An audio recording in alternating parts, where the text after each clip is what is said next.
C D rectangle है तो opposite sides तो इक्वल होंगी ना, A B is equal to C D, where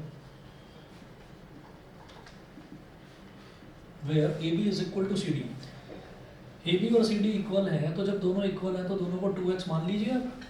जानबूझकर 2x मान रहा हूँ क्योंकि ई इसका मिड पॉइंट है, तो ए से लेकर ई तक वाली लेंथ कितनी हो गई बेटा, x। एंड सिमिलरली ई से लेकर बी तक वाली लेंथ ये कितनी हो गई, ये भी x हो गई। ऐसे ही अगर ऊपर देखें तो d से लेकर g तक वाली लेंथ कितनी हो गई, x। सिमिलरली g से लेकर c तक वाली लेंथ जो है ये हो गई x, क्योंकि मिड पॉइंट है तो x x। अभी तो टोटल को मैंने जानबूझकर 2x माना। फिर हम ये कहेंगे and BC is equal to DA, इसको भी जानबूझकर 2y मान लो। तो यहाँ से C से लेकर F तक वाली लेंथ हो गई y, सिमिलरली F से B तक वाली लेंथ भी y।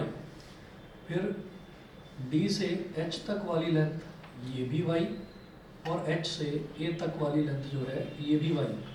Because it is a rectangle तो ऑल एंगल्स आर 90 डिग्री, ये 90 डिग्री।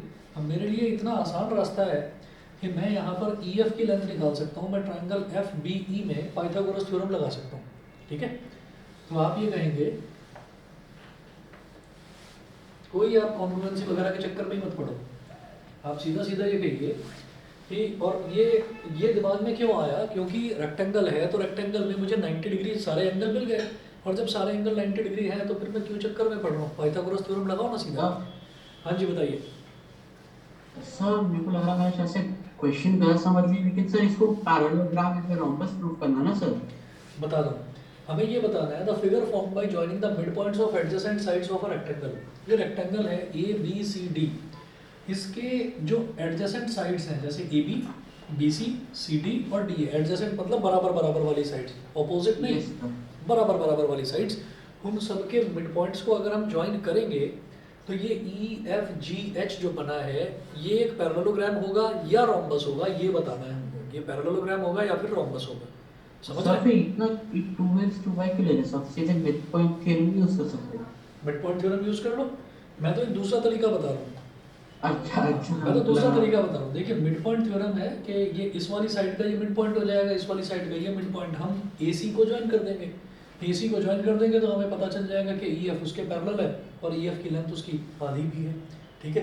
तो ये तो मिड पॉइंट थ्योरम से है, और ये जो पाइथागोरस थ्योरम वाला है ये आप अभी देखेंगे कि बेहद आसान पड़ेगा आपको, पर्टिकुलरली उस क्वेश्चन में करना है जहाँ पर हमें पहले से ही रेक्टेंगल दे रखा हो, क्योंकि रेक्टेंगल में सारे एंगल 90 डिग्री होते हैं इस वजह से, ठीक है। तो अब आप ये देखिएगा कि अगर मैं पाइथागोरस थ्योरम लगाता हूँ ट्रायंगल FBE में, apply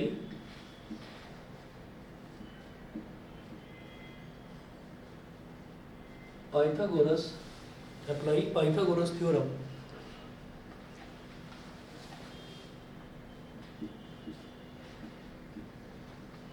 in triangle FBE। Triangle FBE में पाइथागोरस थ्योरम अगर हम लगा देते हैं तो बेटा x का स्क्वायर प्लस y का square is equal to EF का स्क्वायर, तो EF का square is equal to x का स्क्वायर प्लस y का square, it implies that EF is equal to under root x square plus y square. Similarly आप ये देखेंगे कि ये जो FG है ये भी x का स्क्वायर प्लस y का स्क्वायर का अंडर रूट हो जाएगा। सिमिलरली GF भी यही x square plus y square का रूट, और GH भी यही x square plus y square का रूट, और HE भी यही x square plus y square का root. GF is equal to GH is equal to GE is equal to under root x square plus y square. तो हम ये कहेंगे since EF is equal to GF is equal to GH is equal to GE, therefore EFGH is a rhombus। जब चारों sides equal हो गई तो EFGH एक रोम्बस हो गया, खत्म, कुछ करना ही नहीं इसमें। पैरेललोग्राम तो आएगा, वो तो मान लिया, लेकिन जैसे मान लीजिए मैंने ये कहा कि ये हमारा मिड पॉइंट, हमने ये एक डायगोनल बना लिया अब डायगोनल बनाने पर मैंने ये कहा कि ये एफ, अगर इस ट्राइंगल की बात करें बी ए सी की, तो एफ इसका मिड पॉइंट है, ई इसका मिड पॉइंट है, तो E F will be parallel to A C and E F will be equal to half of A C. Similarly H G will be parallel to A C and H G will be half of A C. इसका मतलब H G और E F एक दूसरे के parallel भी हैं और एक दूसरे के इक्वल भी हैं, तो ई एफ जी एच एक पैरेललोग्राम हो गया। पहले तो ये हो गया कि ये पैरेललोग्राम है। उसके बाद फिर आपको क्या करना होगा, फिर आप फिर आपको कोई भी लॉजिक लगाकर आपको ये देखना होगा कि क्या ये ई एफ और जी एच इक्वल आ रहे हैं, ये चीज़ आपको प्रूव करनी होगी। तो ये हम किस तरह से कर पाएंगे, अगर मान लो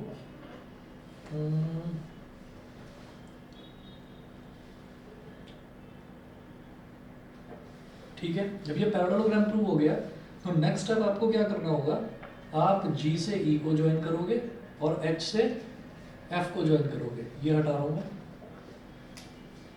ठीक है। आपने क्या करा, G से E को ज्वाइन करा और F से H को ज्वाइन करा। चलिए प्रॉपर लाइन ही बना देते हैं ये। तो इसमें मैं ये जानता हूं कि ये वाली लाइन इस वाली लाइन के बराबर है, ठीक है। और आपकी ये वाली साइड जो है ये कॉमन साइड हो गई, ठीक। ये इसके बराबर क्यों है, क्योंकि डायगोनल्स बाइसेक्ट ईच अदर, तो डायगोनल्स एक दूसरे को बाइसेक्ट करते हैं। उसके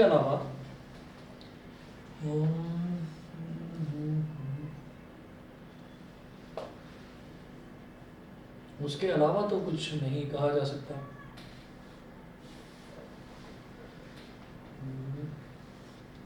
डायगोनल्स एक दूसरे को बाइसेक्ट कर रहे हैं, एक तो ये कर लिया।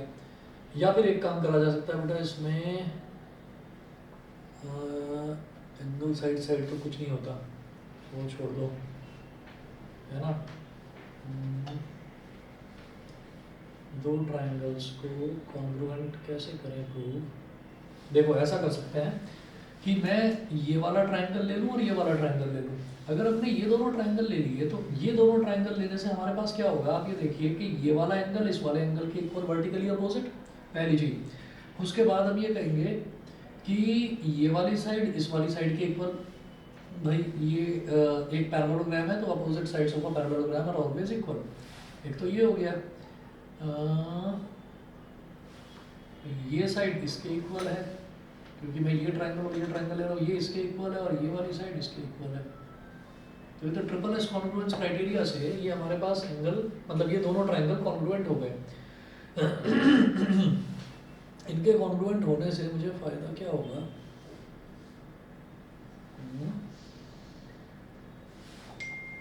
नहीं समझे।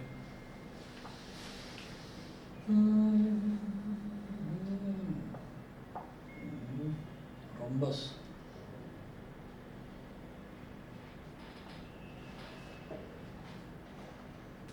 देखिए शॉर्टकट मेथड तो यही है करने का। रोम्बस प्रूव करने के लिए क्या किया जा सकता है वो भी देखते हैं। ये x है और ये y है।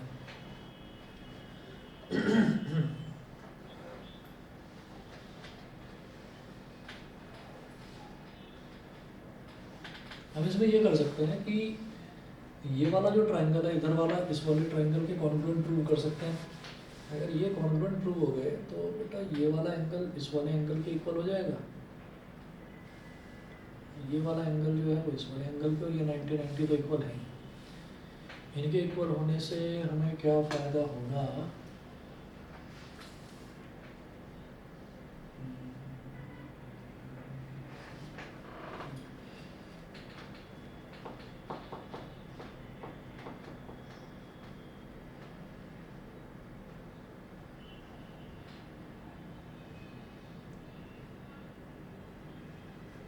ठीक है।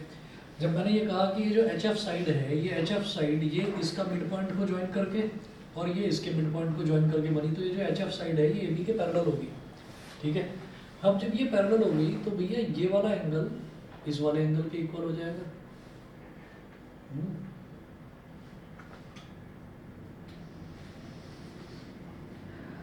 ठीक है।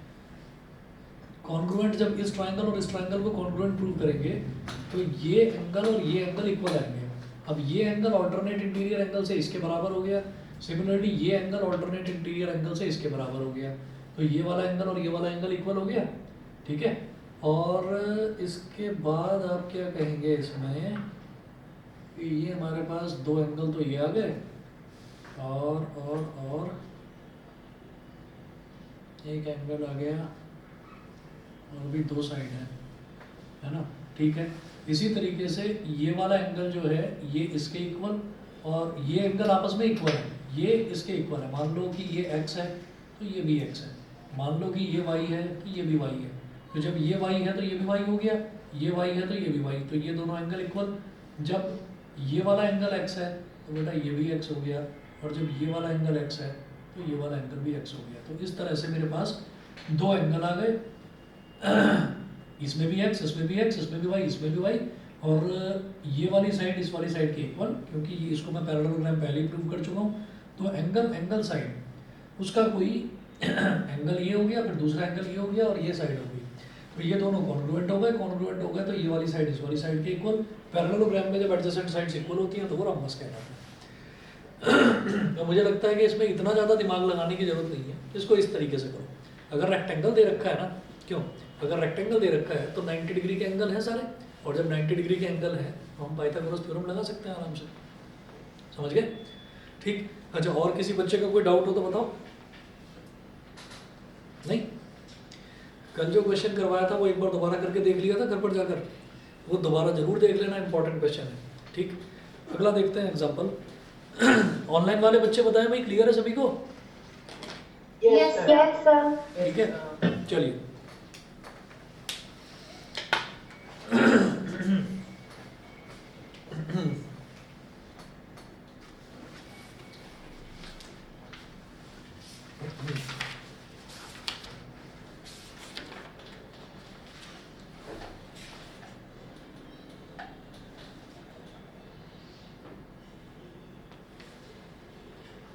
एग्जाम्पल नंबर 3 करा था, एग्जाम्पल नंबर 4 देखिए, पेज नंबर 183, एग्जाम्पल 4।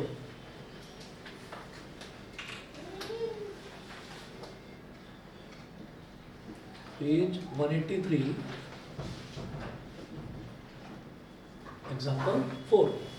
एग्जाम्पल 4 में देखिएगा क्या है, in figure 10.33 ABCD is a cyclic quadrilateral in which AC and BD are its diagonals. AC and BD are its diagonals. If angle DBC is equal to 55 degree and angle BAC is equal to 45 degree, find angle BCD. देखिए, cyclic quadrilateral में क्या होता है,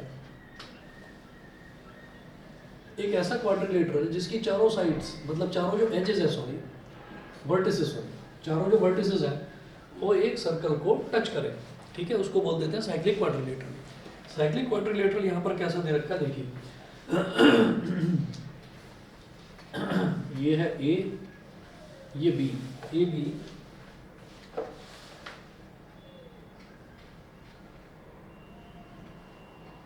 ये है C, A B C,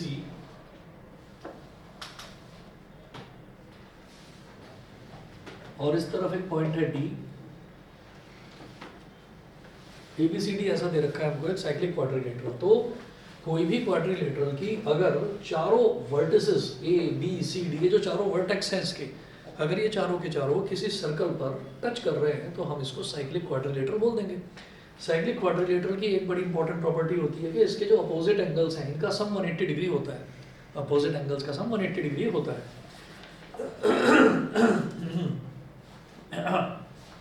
तो देखिएगा यहाँ पर इन्होंने दे रखा है in which AC and BD are its diagonals, तो A को C से ज्वाइन करिए,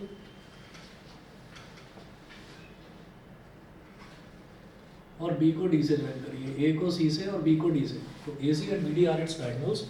फिर ये बोल रहे हैं कि if angle DBC is equal to 55 degree, angle DBC, ये वाला एंगल हमको दे रखा है कितना, 55 डिग्री, ठीक है, and angle BAC is equal to 45 degree, angle BAC is equal to ये गिवन है 45 डिग्री। तो वो बोल रहे हैं फाइंड एंगल BCD, मुझे ये वाला एंगल, पूरा ये बड़ा एंगल BCD ये फाइंड आउट करना है। Find angle BCD find out करना है। अब BCD फाइंड आउट किस तरीके से होगा, आराम से हो जाएगा। देखिए, BCD का मतलब ये पूरा का पूरा एंगल, ठीक है। अब आप ये देखो कि कैसे भी करके मैं अगर ट्रायंगल DBC की बात करता हूँ तो DBC में ये वाला एंगल एक तो 55 डिग्री मेरे को पता ही है, ये पूरा का पूरा एंगल ये है BCD, ये पूरा एंगल वो पूछ रहे हैं कि आपको बताना है कितना है। काश ये वाला एंगल पता चल जाए तो फिर मैं इसमें एंगल सम प्रॉपर्टी लगा कर निकाल दूंगा इसको, ठीक है। तो आप ये देखिए कि ये किस तरीके से होगा, आराम से अभी हो जाएगा। आप देखिएगा कि अगर मैं BC की बात करूँ तो BC एक कॉर्ड है। एक मिनट के लिए अगर ये भूल जाइए कि ये साइक्लिक क्वाड्रिलेटरल है तो हम ये कहेंगे भाई BC कॉर्ड तो है ही। अब जब BC कॉर्ड है तो आपने B से लेकर C तक एक आर्क बन रही है यहाँ पर, ठीक है। Angle subtended by an arc in the same segment of a circle are always equal.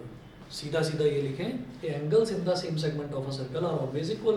तो देखो ये B से एक लाइन निकली A तक गई, C से एक लाइन निकली A तक गई, तो इसमें क्या एंगल बना दिया 45 डिग्री। सिमिलरली B से एक और लाइन निकली D तक गई और C से एक और लाइन निकली D तक गई, तो ये भी तो 45 डिग्री होगा। समझ गए कि नहीं, ठीक है।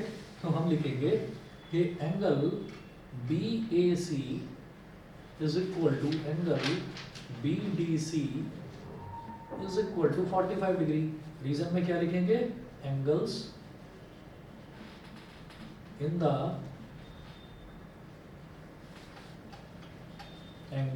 The same segment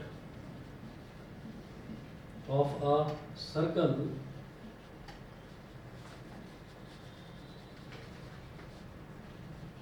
angles in the same segment of a circle are always equal. तो बेटा ये 45 है तो ये भी 45 हो गया।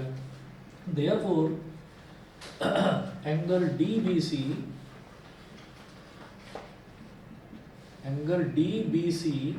प्लस एंगल BDC प्लस क्या पूछ रहे हैं BCD, मतलब ये plus angle BCD is equal to 180 degree. और ये तो सीधा सीधा ट्रायंगल की क्या है, angle sum property, angle sum property, angle sum property. अब देखिएगा DBC क्या हो गया 55 डिग्री प्लस एंगल BDC कितना है 45 degree plus angle BCD is equal to 180 degree, ठीक है।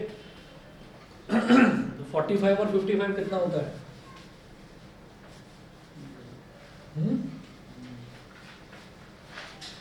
100 हो जाता है। तो 100 को ले जाइए उस तरफ, आंसर क्या आ गया 80 डिग्री, ठीक है। तो 55 प्लस 45 कितना हो गया 100 plus angle BCD is equal to 180 degree. तो angle BCD is equal to 180 minus 100 मतलब 80 degree. Angle BCD is equal to हो गया 80 डिग्री।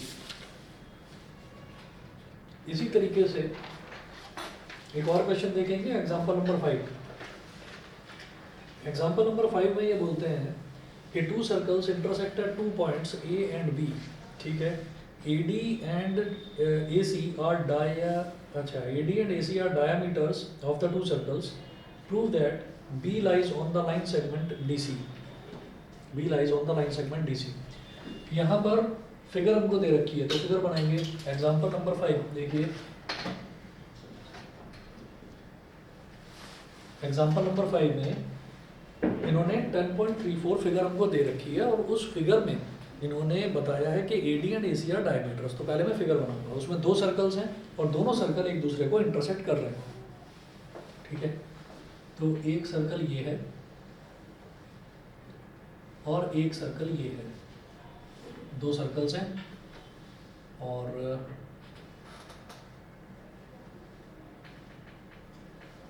ये जिस पॉइंट पर इंटरसेक्ट करते हैं वो पॉइंट्स देखिए क्या है, A और B।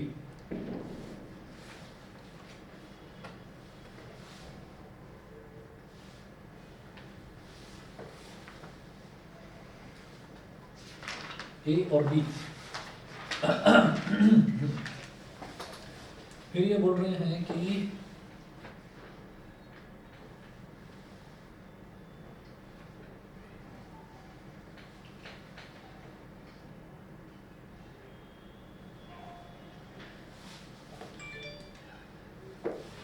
ये पॉइंट है डी,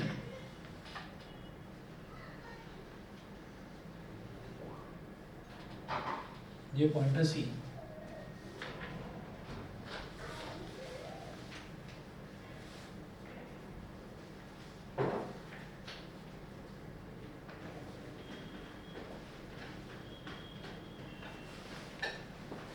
ये DC जो है, ये DC एक स्ट्रेट लाइन है।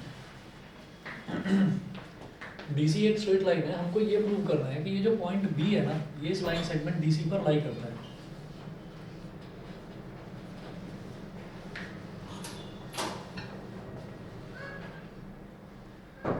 ठीक है, कैसे प्रूव करेंगे, कोई आइडिया है?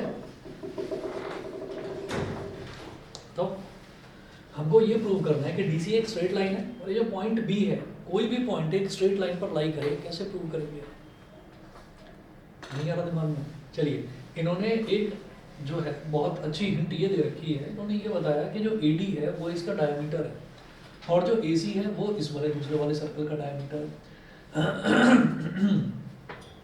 लिखिएगा, since AD is the diameter of first circle, since AD is the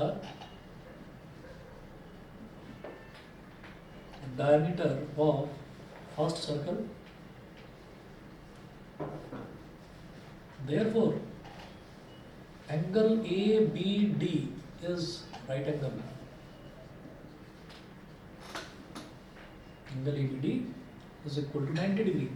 reason में क्या लिखेंगे?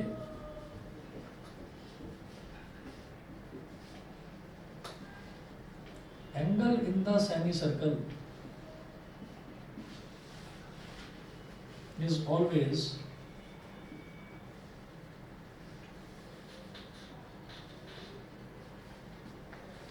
angle in the semicircle is always a right angle. Angle in the semicircle is always a right angle. समझ गए?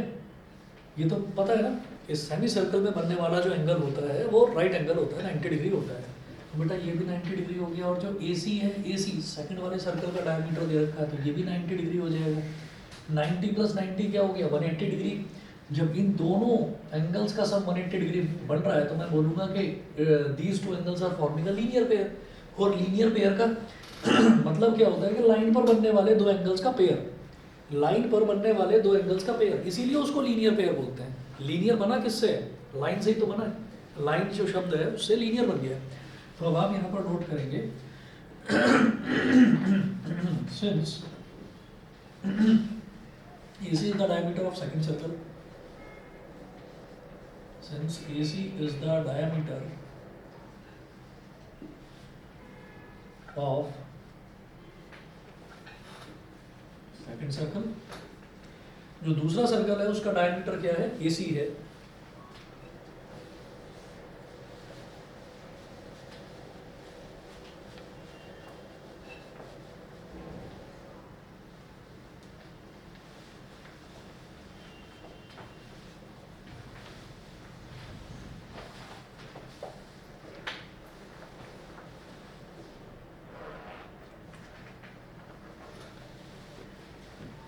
AC is the diameter of second circle, therefore angle ABC is equal to 90 degree. फिर लिखें,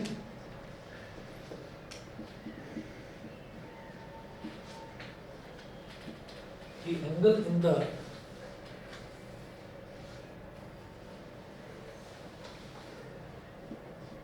semicircle, angle in the semi circle is 90 degree. ये 90 degree हो गया, तो हम ये कहेंगे कि since angle ABD plus angle ABC is equal to 90 + 90 मतलब 180 degree, that is angle ABD and angle ABC, angle ABD and angle ABC are forming a linear pair.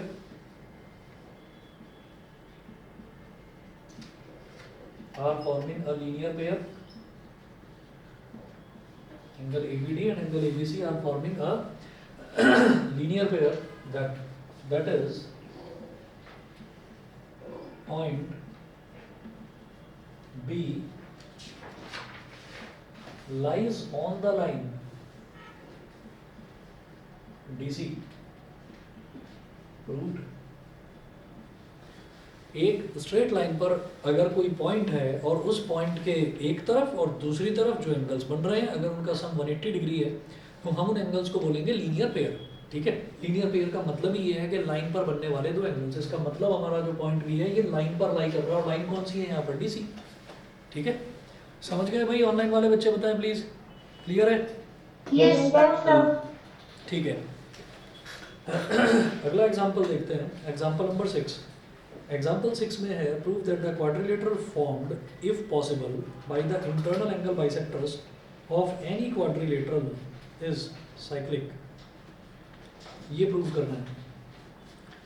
अच्छा, यहाँ पर फिगर दे नहीं रखी है, फिगर बनाएंगे थोड़ी ऐसी बनाएंगे कि अंदर बनने वाला जो क्वाड्रिलेटरल है वो थोड़ा सा बड़ा दिखाई दे। ठीक है, एक बार क्वेश्चन दोबारा देखेंगे, अभी पहले ये मिटा रहा हूँ बीच में से।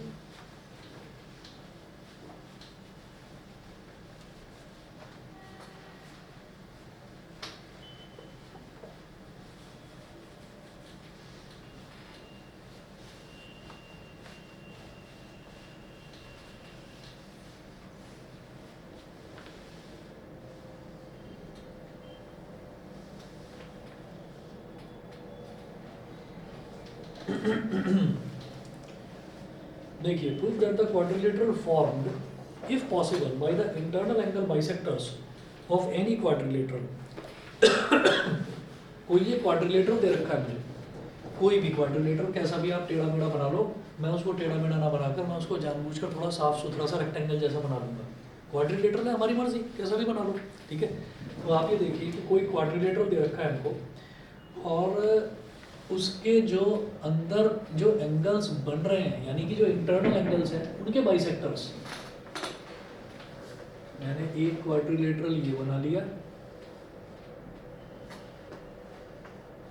ये है A, B, C और D।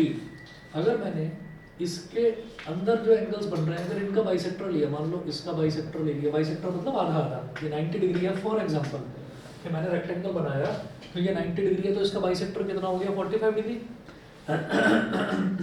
ऐसे ही यहाँ पर अपने एक एंगल लिया,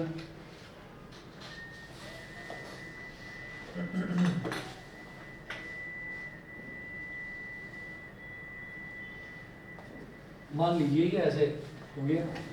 फिर इधर वाले जो एंगल्स हैं इनका बाइसेक्टर लिया तो इसका बाइसेक्टर ऐसे जा रहा है, फिर इसका एंगल बाइसेक्टर लिया ऐसे,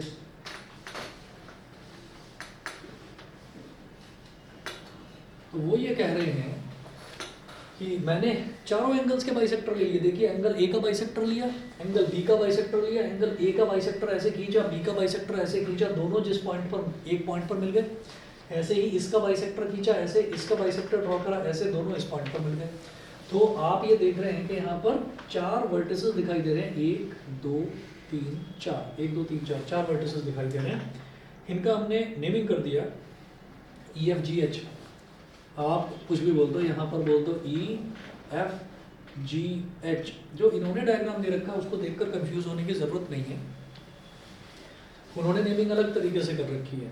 मैंने ऐसे बोला ABCD, वो इसको बोल रहे हैं ABCD, उन्होंने ऐसे बनाया, वो मर्जी है आपकी, क्योंकि फिगर तो दे नहीं रखी तो हम जैसा चाहें वैसा बना सकते हैं।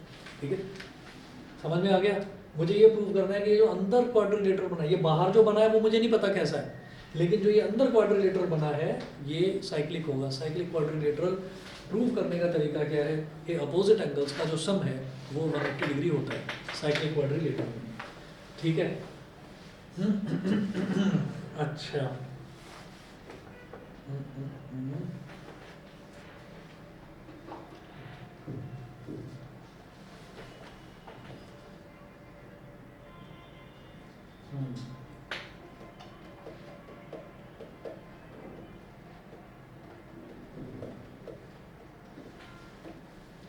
चलिए जी, जरा सोच कर देखना, यहाँ पर कुछ आपको वो दिखाई दे रहा है क्या? एक्सटीरियर एंगल प्रॉपर्टी कहीं कुछ दिख रहा है? ट्रायंगल कौन सा? अगर मैं इस ट्राइंगल की बात करूँ, आप बोलिए D H in triangle D H E, triangle D H E की बात करो तो भाई डी एच ई में आप ये देखिए कि सॉरी डी एच ए, तो डी एच ए में आप ये देखेंगे कि डी एच जो लाइन है ये थोड़ी बाहर को एक्सटेंड हो रही है। ये डी एच ए से डी एच लाइन जो है ये आगे एक्सटेंड हो रही है। फिर एच ए जो है वो कहीं एक्सटेंड, एच ए भी हो रही है वैसे तो आगे एक्सटेंड, ठीक है।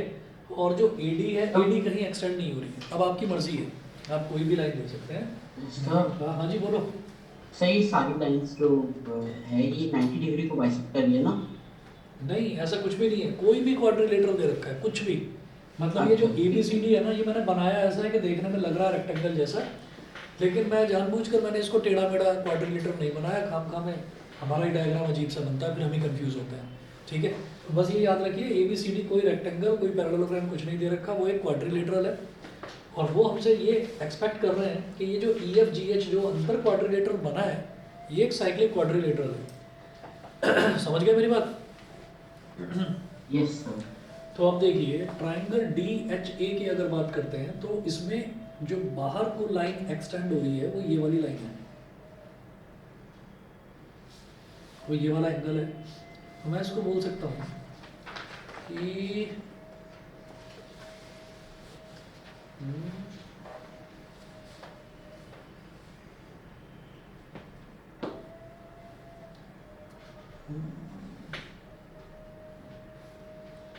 अगर ये वाली लाइन ऐसे बाहर जा रही है हाँ, तो ये वाला एंगल होना चाहिए ना, ये कैसे बन गया? आप छोड़ो उस चीज़ को। ट्राइंगल डी एच ए है तो हम ये कहेंगे कि जब ये एंगल बाइसेक्टर्स हैं तो बेटा ये वाला एंगल, इधर वाला एंगल क्या होगा? Angle D by to, D का आधा, तो ये वाला एंगल भी डी का आधा होगा। एंगल लिख लो पहले आप ऐसे कि जब मैं डी एच ए की बात कर रहा हूँ एंगल सम प्रॉपर्टी लगाओ, एक्सटीरियर एंगल प्रॉपर्टी मत लगाओ, ठीक है। एंगल सम प्रॉपर्टी समझ रहे हैं?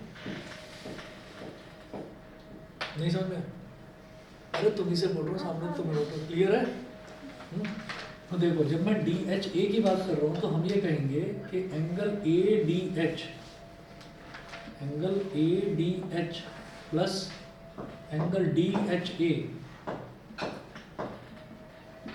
Angle A D H plus angle D H A कौन सा हो गया? ये वाला angle, plus angle H A D, plus angle H A D is equal to 180 degree. यहाँ तक क्लियर? एंगल सम प्रॉपर्टी है, मैं लिख ले रहा हूँ, आप अपने आप लिखते रहना। अब ये देखो, ये जो ए डी एच है, ए डी एच, ये जो एंगल है ये बेटा डी का आधा है, एंगल बाइसेक्टर्स है, तो इसको लिखो आप angle D by two plus D H A. D H ए ये एंगल कितना है ये मैं नहीं जानता, इसको एंगल डी एच ए लिखो बस, plus H A D, H A D ये क्या है? ये ए का आधा, तो angle D by two is equal to 180 degree हो गया। यहाँ से डी एच ए निकाल लो, angle D H A is equal to 180 minus angle D by two minus angle A by two, ठीक है। और एक काम और करना है, ये जो एंगल बना मेरे पास डी एच ए, तो आप ये देखिए ये भी एक स्ट्रेट लाइन है, डी एच आगे तक जा रही है और ये भी ए एच आगे तक जा रही है, तो ये वाला एंगल इस वाले एंगल के इक्वल हो गया, वर्टिकली अपोजिट, वर्टिकली अपोजिट हो गए। मैं बोलूँगा angle G H E, angle G H E is equal to angle D H A, और डी एच ए की वैल्यू डाल दीजिए यहाँ पर 180 minus angle D by two minus angle A by to, और यहाँ रीजन में लिख देना बेटा वर्टिकली अपोजिट एंगल्स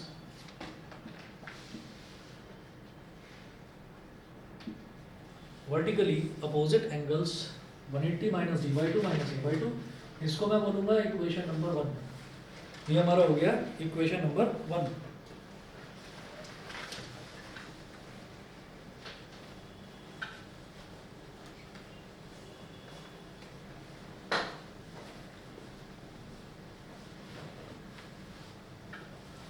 तो एक तो मैंने इस वाले एंगल को कैलकुलेट कर लिया, अब मैं इस वाले ट्रायंगल की बात करता हूँ, सी एफ बी। नोट करें, in triangle C F B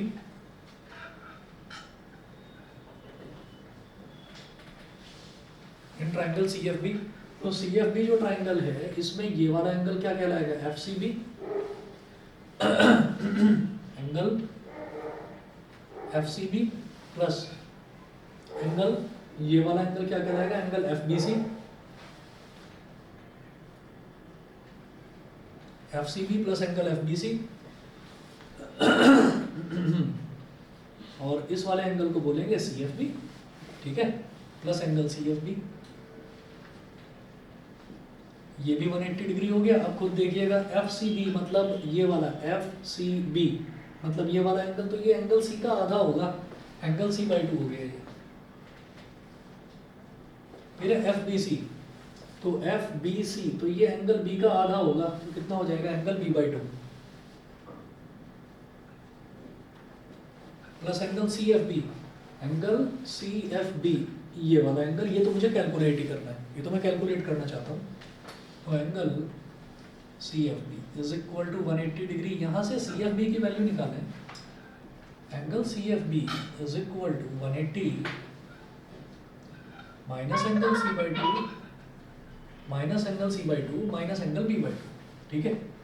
तो ये हमारा हो गया, ये भी ये सी एफ बी आया, ये वाला एंगल सी एफ बी। तो इस वाले एंगल का अगर आप यहाँ से ये एंगल कैलकुलेट करेंगे जी एफ ई, तो ये इसके इक्वल हो जाएगा, वर्टिकली अपोजिट, ठीक है। तो देखिएगा कि angle G F E is equal to angle C F B, और सी एफ बी की वैल्यू कितनी है, 180 minus angle C by 2 minus angle B by 2। Reason, vertically opposite angles, ठीक है। इसको बोल दीजिए बेटा इक्वेशन नंबर 2। अब क्या करें, ये जो दोनों इक्वेशंस हैं दोनों को ऐड कर दो, ठीक है। आपको क्या करना है कि ये मेरे पास क्या आया, जी एच ई, तो जी एच ई ये वाला इक्वेशन 1। इसी तरीके से ये क्या आया, ये आया जी एफ ई, ये इक्वेशन 2, दोनों इक्वेशंस को ऐड कर दीजिए। समझ रहे हैं मेरी बात, ठीक है। तो ये क्या हो जाएगा, angle add equation 1 and 2, first और सेकंड को ऐड करिए। तो जब इक्वेशंस को ऐड करते हैं तो उनकी लेफ्ट हैंड साइड में ऐड हो जाती है, राइट हैंड साइड में ऐड हो जाती है। तो लेफ्ट हैंड साइड क्या है, जी एच ई, इसकी लेफ्ट हैंड साइड क्या है, जी एफ ई। तो देखो एंगल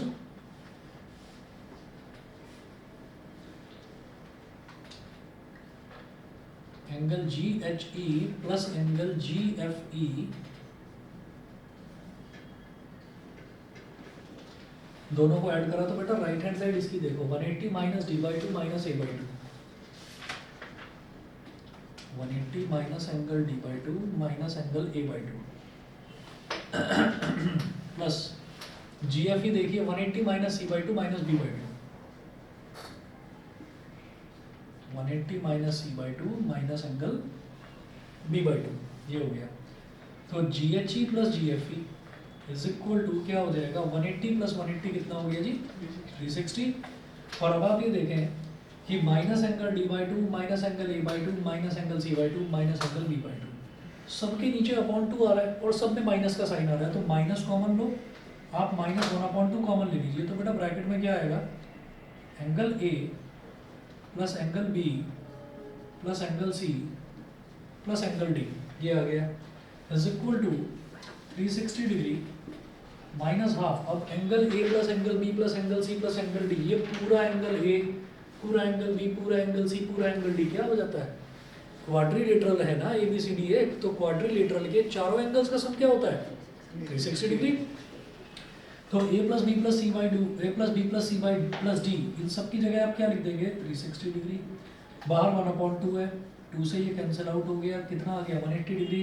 360 माइनस 180 कितना हो गया 180 डिग्री। तो इससे क्या समझ में आता है कि हमारा ये वाला एंगल और ये वाला एंगल, मतलब अगर मैं इस क्वाड्रिलेटरल की बात करूं, क्वाड्रिलेटरल क्या है, ई एफ जी एच, तो इसमें angle H plus angle F ये आपका कितना हो गया 180 डिग्री। बाकी के जो दोनों हैं उनका सब भी 180 हो जाएगा, हो गया cyclic proof. Cyclic quadrilateral prove करने के लिए सिर्फ और सिर्फ अपोजिट एंगल्स का सम 180 डिग्री हो जाए तो आपका वो क्वाड्रिलेटरल साइक्लिक हो जाता है। नोट करेंगे यहाँ पर therefore in quadrilateral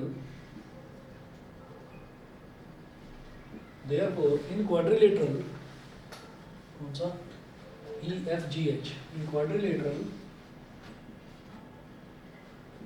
therefore in quadrilateral EFGH ये एंगल H है और ये एंगल F है। Angle H plus angle F is equal to 180 degree. So angle E plus angle F plus angle G plus angle H is equal to 360 degree. भाई ये छोटा सा एक क्वाड्रिलेटरल है तो इसमें भी तो चारों एंगल्स का सम 360 डिग्री होगा, एंगल सम प्रॉपर्टी। ठीक है, यहाँ से मैं ये जानता हूँ कि एंगल H और एंगल F इसका सम 180 है, तो इधर लिखो angle E plus angle G plus angle H plus angle F is equal to 360 degree. H plus F का सम 180 है, angle E plus angle G plus 180 degree is equal to 360 degree. तो angle E plus angle G is equal to 180 degree. Sum of each pair of opposite angles, sum of each pair of opposite angles, जो opposite angles हैं उनके दोनों जो pair हैं, भाई ये H और F ये भी 180 आ गया और G और E ये भी 180 आ गया। each pair of opposite angles is 180 degree. So EFGH is a cyclic quadrilateral.